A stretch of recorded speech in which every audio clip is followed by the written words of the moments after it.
Béni soit Dieu, le Père de notre Seigneur Jésus-Christ, qui, selon sa grande miséricorde, nous a régénérés pour une espérance vivante par la résurrection de Jésus-Christ d'entre les morts, pour un héritage qui ne se peut ni corrompre, ni souiller, ni flétrir, lequel vous est réservé dans les cieux, à vous qui, par la puissance de Dieu, êtes gardés par la foi, pour le salut prêt à être révélé dans les derniers temps.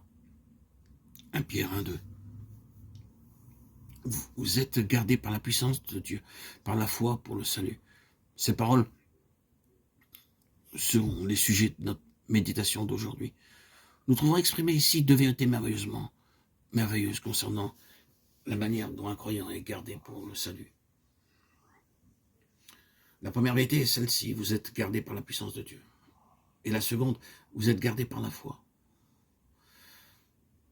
Nous voulons considérer les deux côtés. Le côté de Dieu qui, par sa puissance, offre d'être notre gardien à chaque moment de la journée.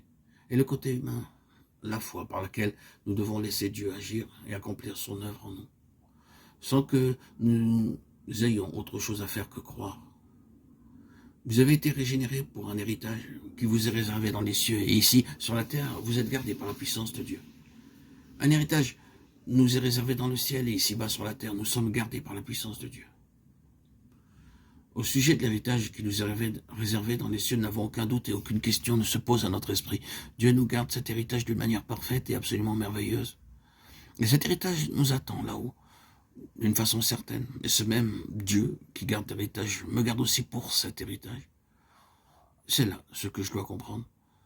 Ce serait une action insensée de la part d'un père de se donner de la peine pour laisser un héritage à ses enfants et de prendre grand soin de leur conserver cet héritage s'il ne s'occupait pas en même temps de garder ses enfants pour cet héritage. Que penserez-vous d'un homme qui emploierait tout son temps et qui ferait tous les sacrifices possibles pour amasser de l'argent et quand il aurait amassé une fortune considérable, vous lui demandiez pourquoi il a fait tant de sacrifices?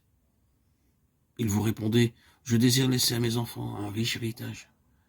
Et je garde ma fortune pour eux. » Que penseriez-vous de cet homme-là si vous appreniez d'autre part que cet homme ne s'occupe pas de l'éducation de ses enfants, qu'il les laisse courir dans la rue et les abandonne à leurs mauvais instincts?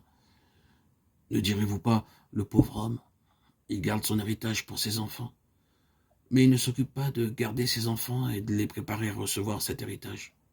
Et pourtant, il y a bien des chrétiens qui pensent « Dieu m'a réservé un héritage dans les cieux », mais qui ne peuvent croire. Dieu me garde pour cet héritage. La même puissance, le même amour, le même Dieu accomplit ce double travail.